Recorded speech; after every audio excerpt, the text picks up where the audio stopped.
الحمد आज हम पढ़े आज हम पढ़ेंगे हरूफ नासिबा में से कई का बयान। कई का उर्दू तर्जुमा क्या है? ताकि, सो दैट। ये किसी काम का मकसद या वजह बताने के लिए इस्तेमाल होता है। किसी काम का मकसद या वजह बताने के लिए इसको हम इस्तेमाल करते हैं, कई को। कायदा नंबर एक, कई से जुमला शुरू नहीं हो सकता। ये बात याद रखना, जुमला जो शुरू होगा वो कई से बिल्कुल भी नहीं हो सकता। इससे पहले कोई फेल होना ज़रूरी है जिसका मकसद बाद में बयान किया जाए। कायदा नंबर दो, ये भी फेले मुदारे पर आता है। कायदा नंबर तीन, लन और अन वाले सभी कवायद इस्तेमाल होंगे। ठीक ठीक है। अब देखो, जब जो जुमला शुरू करना है तो हम कहीं इस्तेमाल नहीं कर सकते, बल्कि हम इसको बीच में इस्तेमाल करेंगे। जैसे कि हम मिसाल लिखी है, अक़राऊ, मैं पढ़ता हूँ या मैं पढ़ूंगा। कई, अनजहा, ताकि मैं कामयाब हो जाऊं। अब देखो, कई का तर्जुमा क्या है? ताकि।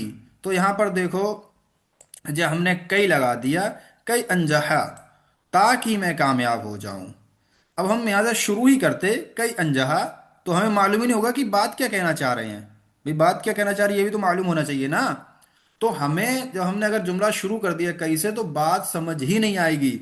इसीलिए ज़रूरी है कि आप कोई जुमला पहले लेके आएं, शुरुआत किसी से करें, एक हिस्से से, उसके बाद ये कई लगाएं, उसके बाद आगे का कोई फेले मुदारे लेकर आएं जिससे बात पूरी होगी।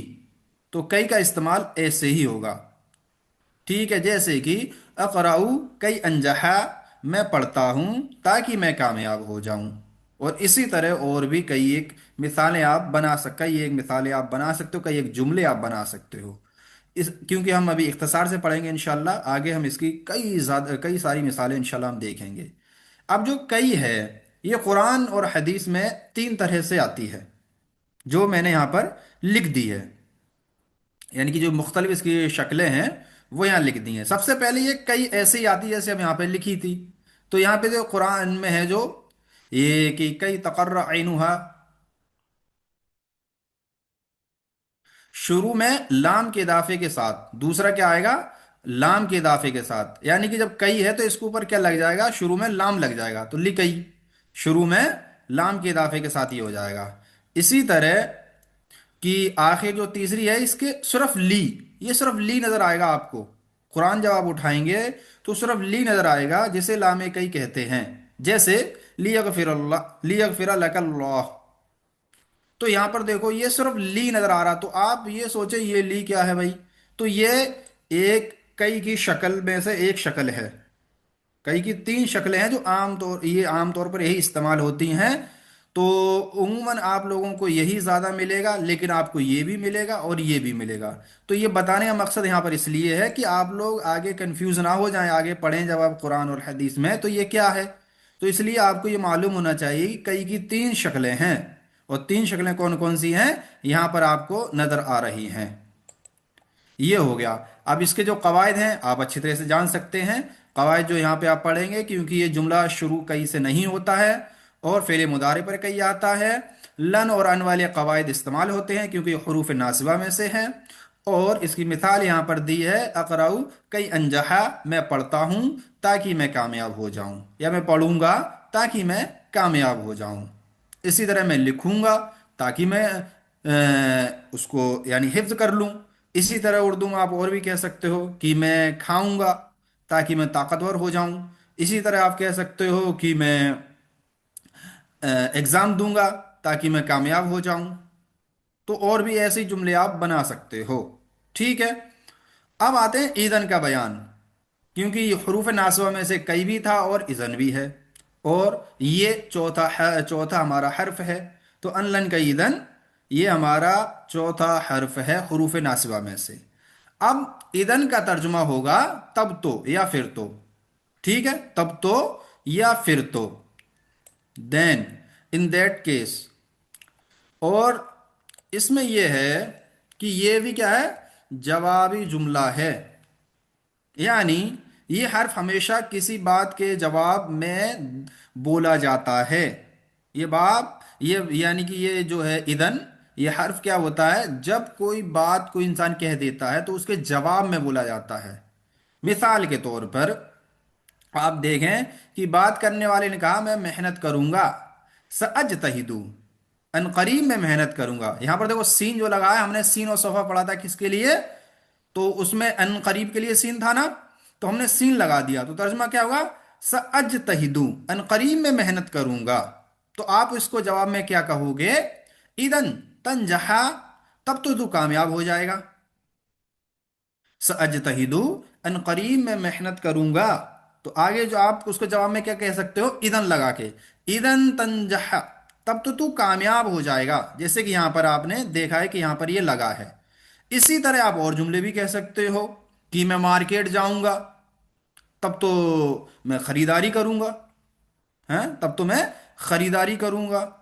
اسی طرح میں مہمان بن کے جاؤں گا، یہ تب تو تیری ضیافت ہوگی، اکرام ہوگا۔ تو اور بھی آپ کئی باتیں کہہ سکتے ہو، یہ میں نے اردو میں آپ کو سمجھائی ہیں تاکہ ہمارے اختصار کے ساتھ یہ سبق پورا ہو جائے، اور انشاءاللہ اس کی مثالیں عربی میں ہم آگے پڑھیں گے۔ تو آپ کو یہ سمجھ آیا ہوگا کہ آپ اذن سے بھی جملہ شروع نہیں کر سکتے ہو۔ اس کے لیے بھی کیا کرنا پڑے گا آپ کو؟ کہ اس کے لیے بھی آپ کو کوئی جملے کا پہلا حصہ پہلے لکھنا پڑے گا، اس کے بعد اذن لگاؤ گے، اور اذن لگا کے آپ حروف یعنی کہ فعل مضارع لے کے آؤ گے، جیسے کہ یہاں پر لکھا ہے سأجتہدو، ان قریب میں محنت کروں گا، اذن تنجحا، تب تو کامیاب ہو جائے گا، تب تو کامیاب ہو جائے گا۔ ٹھیک ہے، ترجمہ دیکھو، تب تو کامیاب ہو جائے گا، تب تو کامیاب ہو جاتا ہے، ترجمہ غلط ہو جائے گا، تو اس لیے کیا کریں گے؟ تب تو کامیاب ہو جائے گا۔ اب اذن لکھنے کا طریقہ کیا ہے؟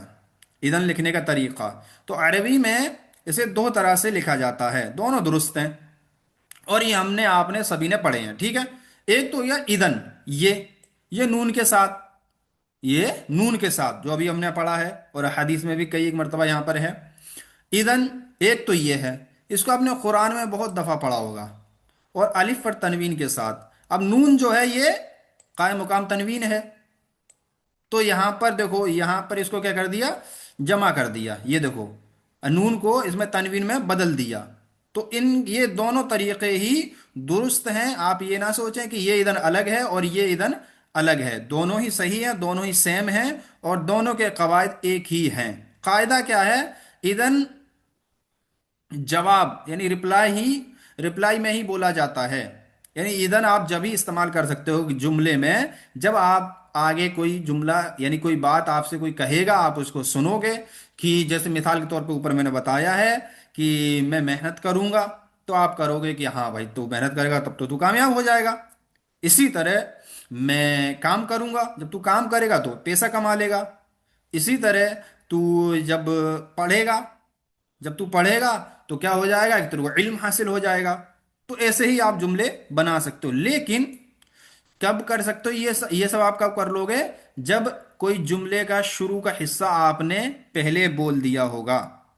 اب یہاں پر جو ہے قاعدہ نمبر 2، سبھی ان یعنی لن، ان کی کئی اذن، یہ چاروں کے جو قواعد ہیں یہی سیم کس کے؟ اذن کے بھی، یہ تینوں کے جو قواعد ہیں وہ بھی سیم چوتھے اذن کے بھی قواعد ہیں، یعنی یوں کہیں آپ کی چاروں کے چاروں قواعد یہ سیم ہیں، چاروں کے قواعد یہ سیم ہیں ان لن کئی اذن کے، اور یہ حروف ناصبہ ہے۔ اور حروف ناصبہ کہتے ہیں جو فعل مضارع کو یعنی فتحہ دیتا ہے، نصب دیتا ہے، جو فعل مضارع کو فتحہ دیتا ہے، نصب دیتا ہے۔ آج ہم نے الحمدللہ یہ چاروں یعنی حروف ناصبہ پڑھ لیے ہیں، کئی اور اذن بھی ہم نے دونوں یہ پڑھ لیے ہیں، ان اور لن ہم نے پہلے ہی پڑھ لیے تھے۔ ٹھیک ہے انشاءاللہ، تو ہم آگے اب اس کو دیکھتے ہیں، آپ کو کچھ بھی ڈاؤٹ ہو تو انشاءاللہ آپ